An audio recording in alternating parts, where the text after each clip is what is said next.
Jolly mood. ஒரு காட்டுக்கு பக்கத்துல இருக்கிற குட்டையில் நிறைய தவளைகள் வாழ்ந்து வந்தன. அந்த குட்டை பக்கம் எந்த மிருகங்களும் வருவதில்லை. அதனால் மற்ற மிருகங்கள் இருக்கிறதே அந்த தவளைக்கு தெரியாது. அந்த தவளைகளில் ஒரு தவளை மட்டும் ரொம்ப பெருசாக இருந்தது.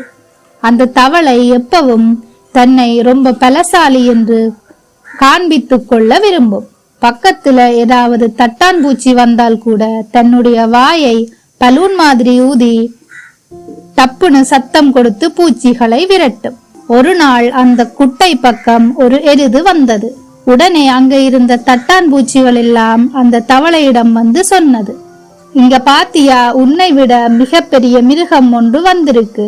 உன்னுடைய பலத்தை அந்த எருதிடம் காட்டுவியா என்று கேட்டன.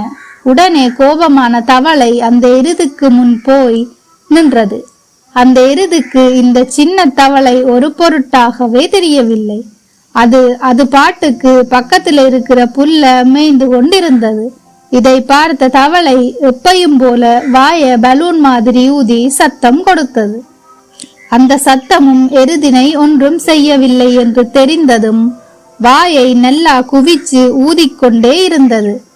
ஒரு கட்டத்தில் அந்த தவளையின் வலிமை அடங்கி டப்பென்று தவளையின் உடம்பு வடித்து போனது. தான் என்கின்ற அகங்காரத்துடன் இருந்த தவளை அப்படியே இறந்து போனது. வீடியோ பிடிச்சிருந்தா லைக் பண்ணுங்க, சப்ஸ்கிரைப் பண்ணுங்க.